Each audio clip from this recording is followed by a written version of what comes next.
The MK party, led by Jacob Zuma, has announced its shocking decision to boycott Cyril Ramaphosa's inauguration as president. Please kindly hit on the subscribe button as we go into the details. The event, which is scheduled for tomorrow in Pretoria, is expected to be a significant turning point in South Africa's political history, but it will take place in the shadow of this stunning rejection. With deep roots in the turbulent history of South Africa's liberation struggle, the MK party has made the shocking declaration that it would be noticeably missing from the events. Many perceive this as a daring, if not outrageous, act of rebellion against Ramaphosa's authority. Insiders in the MK party characterize their action as a principled stance against what they see as the abandonment of the revolutionary ideas that once inspired their organization by the present leadership. They cite issues ranging from supposed political vendettas against former President Jacob Zuma to economic injustices in their indignant statements. Cyril Ramaphosa, who will take office in 2024 and serve until 2029, will be entering a politically explosive environment. Despite having a clear election mandate, his leadership now has to negotiate the turbulent seas of internal dissension among the ANC's legendary veterans. Undoubtedly, the MK party's non-attendance at the inauguration will linger long in the memory, signifying a rift within the larger liberation movement. There is a lot of conjecture among political experts on the possible consequences of this boycott. While some regard it as just a tactical move in the high-stakes game of South African politics, others see it as a sign of deeper rifts inside the ANC. Whatever the case, the MK party's decision to skip tomorrow's inauguration guarantees that everyone who attends or misses it will remember it just as much. The sounds of discontent and disagreement will reverberate as Pretoria gets ready for what ought to be a victorious celebration of democracy, paving the way for a convoluted and divisive new chapter in South Africa's political history. Once more, a few days after announcing a coalition deal with the Democratic Alliance, DA, to establish a government of national unity, GNU, the African National Congress, ANC, is experiencing severe internal turmoil, which is a startling event.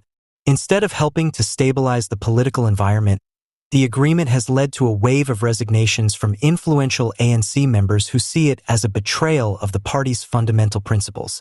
There is a lot of resistance inside the ANC to the idea to create a coalition with the DA. Deeply ingrained divides have been brought to light by the accord, which was meant to promote national unity. Prominent individuals who openly denounced the collaboration, such as Benson Matsumi, the previous head of the ANC's Lilies Leaf chapter, were the first to quit. Social media users have been sharing Matsumi's resignation letter, in which she called the DA a long-standing enemy of the masses of black people. He attacked the ANC leadership for standing with a party that has always resisted the organization's goal of elevating underprivileged areas.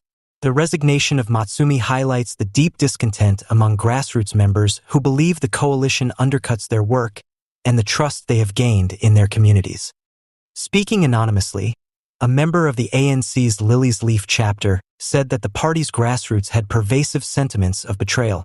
Numerous members, who actively participate in door-to-door campaigning and community engagement, believe that the coalition fundamentally departs from the ANC's core values. Members on the ground see this as a betrayal, he said. This partnership betrays the trust that we have laboriously built up in our communities. According to political commentators, the resignations underscore the difficulties that come with coalition politics and reveal larger dissatisfaction. The ANC's internal cohesiveness is being strained by the substantial concessions required by the collaboration with the DA, despite the fact that it seeks to advance stability.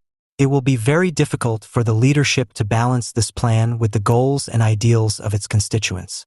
The ANC has to resolve internal discord and close the expectations gap between its leadership's strategic choices and the aspirations of its grassroots members as it moves through this difficult time. Important players like Benson Matsumi's resignations highlight the stakes and the likelihood of further rifts. Sustaining party unity and advancing the GNU will be necessary for efficient government. Do you believe that South Africa will gain from the ANC-DA collaboration, or will it suffer more than it gains? Join the discussion and provide your opinions.